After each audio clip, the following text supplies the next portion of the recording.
on to other matters, and these matters will play out in the House of Commons as well, possibly, which is Britain's role within Europe. This is the top executives at JCB, one of the nation's biggest manufacturing companies, who have said that Britain should vote to leave the EU if David Cameron fails to negotiate reductions to bureaucracy that they claim weigh down British business. Graham MacDonald is JCB's chief executive. He runs the company for the billionaire owners, the Bamford family.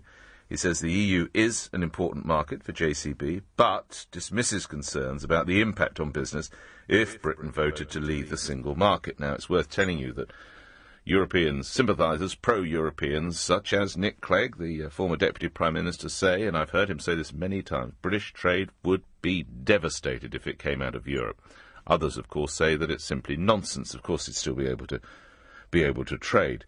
When asked if it would be better for the UK to quit an unreformed EU, Mr MacDonald said, quotes, "I think it would, because I really don't think it would make a blind bit of difference to trade with Europe.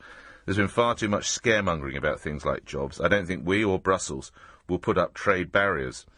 Lord Bamford, the firm's chairman, said the UK could negotiate as our own country rather than being one of 28 Nahishans in Brussels as we are today. Some background: JCB is the world's third biggest maker of construction equipment, has strong links to the Conservatives. Anthony Bamford has in the past given £2.6 million to the Conservative Party, and he was made a Conservative peer in 2013. He says Britain's too important as an export market for EU countries to cut back on trade. The chief executive says the UK is the fourth biggest market for German cars, and in an exchange, JCB is building an £18 million headquarters in Germany. So there we are. What would it mean for business? Are they right as they fight this over? Lucy Thomas is campaign director for Business for New Europe, which is obviously supporting the idea that Britain stays in there. How do you react to the words from the people at the top of this very important company, Lucy Thomas? Good morning. Hi. Well, I think they're right to say that, there are regulations which come from the EU, but the point that they've missed is that even if we came out, we would still have to adhere to the vast majority of regulations coming from the EU. So if you look at Norway as an example, they're not in the EU, but they still want to trade within the single market, which we would also want to do, I would guess, given that almost half of our exports go there. Now, Norway have to comply with 75% of all EU rules. So if it's the bureaucracy that you dislike, I'm afraid, if you leave, you're not entirely going to get away from it. What you have to do, we would argue, is stay in there and reform it and streamline that regulation and absolutely make the case that businesses don't want to be overburdened. What streamlining or reform can you point to over the last few years that's been successfully accomplished within Europe? The new Vice President of the European Commission has scrapped 80 pieces of legislation and replaced them with just 23, one of which, for example, is a UK proposal on creating a digital single market. So they're really refocusing things. And yes, there have been rules over the last, 40 years since we've been in, which haven't been necessary. But you've got this real mindset now with this Vice President working closely with David Cameron and looking at how you can make changes so that, in particular, SMEs don't feel the burden too heavily. You're honestly telling me that SMEs in this country would be absolutely rejoicing at the news that Europe is starting to streamline its regulations and requirements? I think it's a step in the right direction, and I think also if you ask them which are the most burdensome regulations, lots of them would be around holiday pay and actually workers' rights, which is any UK government going to get rid of? So something which to a business is overburdensome, actually employers like some of those rights. So there's always a balance to be struck. And I also think that the UK government wouldn't just wholesale rip up every single piece of legislation which came from the EU in the first place. Hold on the line if you would. Thank you for your input. 10 after 8, listening Sir John Mills, who's co-chairman of Business for Britain. What do you think the reality is, Sir John? Good morning. Morning to you. Well, I don't think it would make a huge difference if Britain was in or outside the European Union. I don't think it's at all likely that huge tariff barriers will be thrown up. I think it's much more likely that some agreement would be reached, which leaves us more or less where we are now.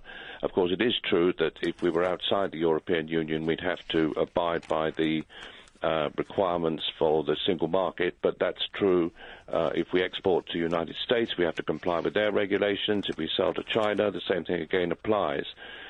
So I don't think that, on balance, it would make an enormous difference to our exports or imports if we were in or outside the European Union.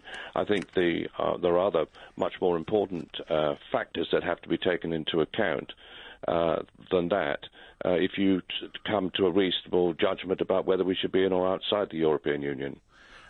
Do you recognise this picture painted by my other contributor of Europe trying to wrestle with the problems of bureaucracy and actually cut down the number of diktats and laws?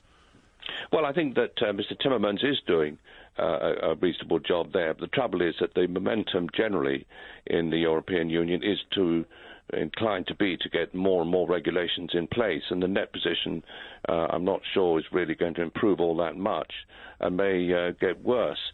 I mean, certainly the total cost of regulations to British business is enormously high, and it is a drag on competitiveness, and we do need to reduce it. Not all the regulations come from Europe, quite a lot come from the UK, but we are in a position where lots of evidence shows that the cost of regulation now is well in excess of the value of the benefits that's secured from it, and that does need to be attended to. Back to you in just a second. Lucy Thomas, how much do you suppose business and trade, as and when the two sides go to war over the matter of Europe, how much do you think it will be dominated by conversation over trade? Yes, I think that will make up a large part, not least because JCB are using this as their reason for wanting to leave, as in the bureaucracy and the burden on businesses. But what I find curious in John's position, and indeed the JCB position, is that if you're moaning about too much bureaucracy and you admit, as John did, that you're still going to have to sign up to that, shouldn't you be around the table negotiating it when these rules are being decided? That's the part of the logic that I simply don't understand. So, John, do you want to comment on that? Well, I think the trouble is that we're one of 28 members, and our ability to influence what's going on there is pretty limited. Outside the European Union, where we've got our own parliament to legislate on regulations, we're in a much stronger position to avoid getting over-regulated by people who may have got slightly different interests or very substantially different interests from us. So I think that argument isn't a really very strong one. Lucy? Except you still have to apply the rules. But you admitted, in order to single market, you still have to apply the rules decided in Brussels. But you're saying, I'm voluntarily walking out of the door and I'm not even going to be around the table when they're discussing them. But you will have even less influence. Well, I think that's probably the case. But, I mean, that's true of all the export markets which we send goods. The question really is whether giving up some control over what the regulations set by Europe are is sufficient of a benefit to offset the fact that if we've got our own control over what regulations are put in place, we could roll back a substantially larger area of regulation, which is really superfluous to requirements. I will leave it there. Thanks to both my contributors. Sir John Mills, your co-chairman of Business for Britain. Lucy Thomas, your campaign director for Business for New Europe, which obviously supports Britain staying within a reformed EU.